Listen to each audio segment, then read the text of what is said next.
Hey, back at it here in the shop on the J-3 Cub project. I got my floorboards put in, as you can see here, and seat frame. Like I said before, a lot of people do these, things here different ways. I've had people say, "Oh, you should have painted the inside first before you put anything in," and blah blah blah. I'm like, look, everybody does everything different. Everybody don't do everything the same. So, anyway, what I done was I came up from the bottom a couple of inches before I put the floorboards in, and I put a extra coat of poly brush on with the brush, and then I went back and took my airbrush gun and sprayed black. Put 3 coats of black about 2 or 3 inches up from the bottom. So that way, once I got all of this right here installed, then I'm going to take some, masking tape, and I'll just mask off the floorboards with tape. And I'm going to wrap my seat frame and everything here with aluminum foil to mask it off. Same way with the pedals and stuff like that.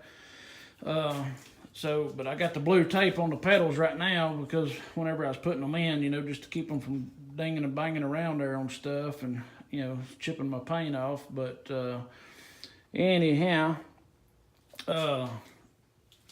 pedals turned out, everything here turned out good. I went back with brass flathead, I call them flatheads, they're straight slot, whatever, screws. Ordered those from McMaster Car. And all the other bolts are just AN3 bolts. Most of them are AN3-6. Some of the ones down here around the brake pedals, the master cylinders, a couple of those are AN3, I think they're AN3-7s, I believe.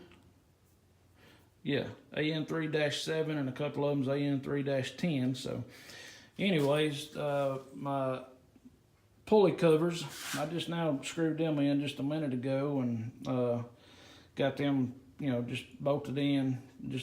I'm using flatheads.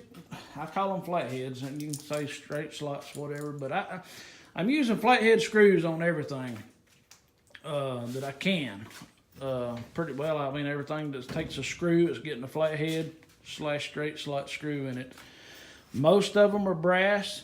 There's a couple of them that are stainless, like these little bitty ones right here. I think these are, I can't even remember. I want to say they're number 4 sheet metal screws is what they are. It's what, bolts the leading edges onto the wings. And so anyways, but putting all of this stuff back in was a pain in the butt. I broke the spring on the left rudder pedal, back seat rudder pedal right here. You can see this one's still on, and this one over here is just, what it was, they're 70 years old, man. This thing's a 46 model, and I'm pretty sure these are the original springs, and a lot of this stuff on this plane was original. But bear with me. Let me get her flipped over, and we'll take a look at the bottom and show you what I got going on down there. All right, I got the bottom flipped up here on its side, and let me kill this light behind me here a little bit. There we go. Makes it a lot better. All right, but what I done, a lot of these bolts that were on here, I don't know, man, they've been changed out 100 times there over the years or whatever. But some of them had nylon lock washers, nylon lock nuts on them, like these right here, these 4. I did put them back on those. I don't know why I did. I probably end up changing them and putting, cotter pins in them. But most of all of them, all of them I went back except for those, few right there on the front. I put, lock nuts on these little brackets right here. Now these are original factory brackets right here. Now, a lot of people there don't put these on there. But what they do is it strengthens the floorboard because of the holes in it.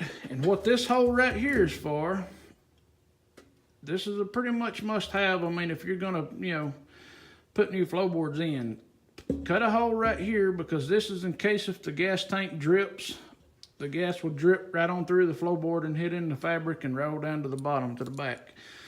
But what these brackets do right here, these black ones now, they just, it just kind of strengthens the floorboards, to keep them from cracking or whatever. So, but, I mean, I think everything there turned out pretty nice and neat. I try to do neat work anyway, as much as possible. But got all my cotter pins going that way, and then on the ones on the bottom, they're all going in there that way. Shims, these things are a pain in the butt, because you don't want the pedals to have a lot of slack in them. So like if you reached in there and grabbed a hold of the pedal and moved it side to side, you don't want it to move inside of these U-clamps right here. So you got to put shims in between these U-clamps and, the bracket on the frame to get, to put just enough space in between the bracket. So, that way there it won't, bind up or nothing like that. But that is what happened down here on this one whenever I broke my spring. Was it was kind of binded up, and it, the spring got stuck because of how if you can see, the spring goes around, comes around, goes in there like that or whatever. But anyway, yeah, it binded up and I broke it, and I think I still got it. Yeah, here we go, right here on my little sloppy table over here. But it just snapped it right off. Made me so mad. $10 a piece for these springs at Univair. Same way up here on your brake pedals.